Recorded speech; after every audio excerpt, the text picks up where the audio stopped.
Hello class 10 students. The festivities are almost over. So this is your final sprint up to the boards. And before we actually get to the poem, I'm going to take a couple of minutes. So I've been looking up in YouTube and I really didn't see any video that explains your topics, the poems and stories in English. Okay, vernacular languages are good for understanding and for all those things, but if you actually want to write the answers, you need the English terms, you need the English language, right? So this is to help you out with that thing, with that aspect. Especially for the poems, I'm going to describe all the things important, like the rhyme scheme, obviously the word notes, that's for sure. The important thing, that is figure of speech. I'm going to discuss all of these things, and I'm also going to discuss the stories, short stories as well. So stick with this, stick with the channel, do grab the subscribe button, and if you do find the video helpful, give me a like. That will help me out as well as your fellow class 10 students. So without any delay, let's get started. Now this poem is titled Dust of Snow. This is attached to the chapter of a letter to God, because they covered almost the same theme, so we're going to come to that. So it's by Robert Frost, one of the most eminent poets in the history of the English language. So dust of snow, what is dust of snow? Nothing, it's particles of snow, some a bit of snow. So it has a great role in the poem, in the whole poem. Okay, so the way a crow shook down on me the dust of snow from a hemlock tree.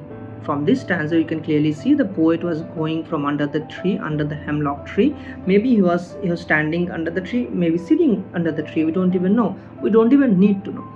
What we know is that he was under the tree when a thing happened. Which thing happened?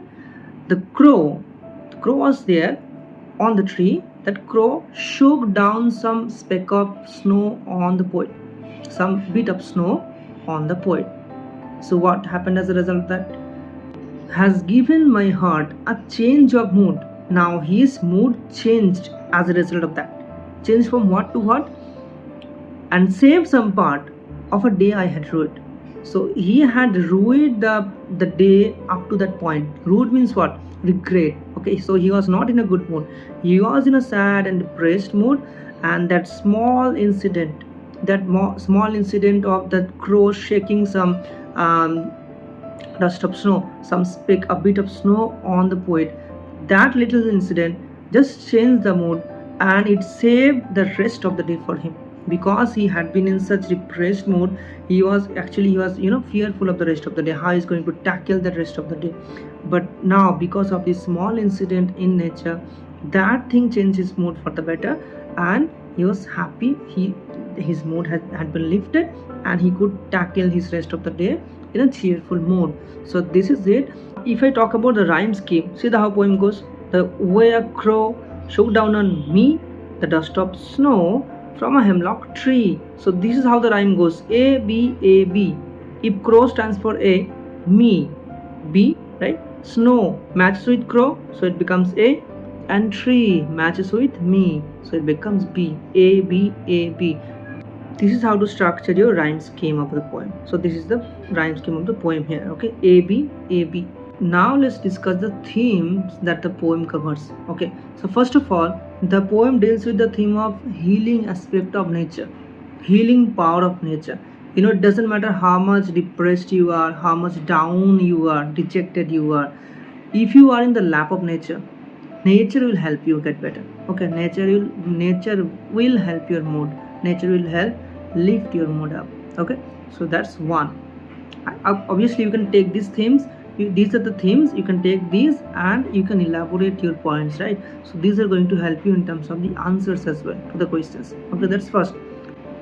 Second is, even the smallest things can change your day, even sometimes your life. Okay, so you have to be on the lookout for the positives always throughout your day. As you're going by, you may not be having the best of the day, but just be on the lookout for that one positive note, one positive touch that is going to change your day. So that's second thing. One little thing can change everything for you for the better. You have to be on the lookout for the positive thing. That's two. Third point is, the hemlock tree as well as the crow, these are normally considered to be inauspicious. These are normally considered to be ominous, evil signs of nature, evil things of nature. But here the poet actually shows, but there is nothing like that. There is nothing so-called evil or ominous. It depends on how you look at it. It depends. Everything depends on your perspective. If the poet had thought of these as ominous things and evil things, his day would have been ruined even more, right? That why did this thing happen, why did this crow did this thing to me, why did this shake down those dust particles on me, it ruined my day even more. But no, the poet had a positive outlook on his life on the day, so he was on the lookout for the positive things. That's why it changed his mood for the better. Okay, so there is no real thing as evil or good. There is no real thing like that. It depends, all depends on how you look at it. It depends on your perspective of looking at it. Okay, your point of view, right? So these are the themes that are covered here in this poem. Now let's look at the figures of speech. As I said, we are going to discuss all the figures of speech in all your poems. So let's start with this. It has imagery, this poem. Obviously the poet uses the images of snow and crow, these evil signs, even the tree, hemlock tree. So these are the imagery used in the poem. Okay, imagery again, what is imagery? Don't get this mixed up with imagination. Okay, imagery is the words that create image in your head, image in your mind as you are reading that, right? So this is imagery. When you're reading the poem, you'll see the image of crow, image of picture, that is image of hemlock tree, image of the snow falling on the poet. These images come to our mind as we are going through it, right? So that's imagery. Alliteration, one of the easiest figure of speech to spot, the repetition of consonant sounds in close together words. So if you see saved and saved some part, that's one alliteration for sure. If there are more, just look it up in the poem. This is the easiest one to spot. I'm not going in detail about this. Symbolism, now this is very important. Symbolism, what is symbolism? Again I said na, symbol, the crow and the hemlock tree especially, these are considered as conventional symbols of evil or ominous symbols. So these are the symbolism that has been used here, especially these two, the crow and the hemlock tree. Enjambment is there. Enjambment, what is enjambment? First of all, you have to know enjambment is the continuation of a line. Whatever the poet is trying to say, convey in the line, does not end there. It continues in the next line. That aspect is called enjambment. Okay. It has been used throughout the poem. You can see synecdoche. What is synecdoche? Synecdoche is a figure of speech that one word represents the whole of something, entirety of something. Here if you see change of heart, that part has been used. Is this heart actually stands for the whole entirety of the poet's mood, right?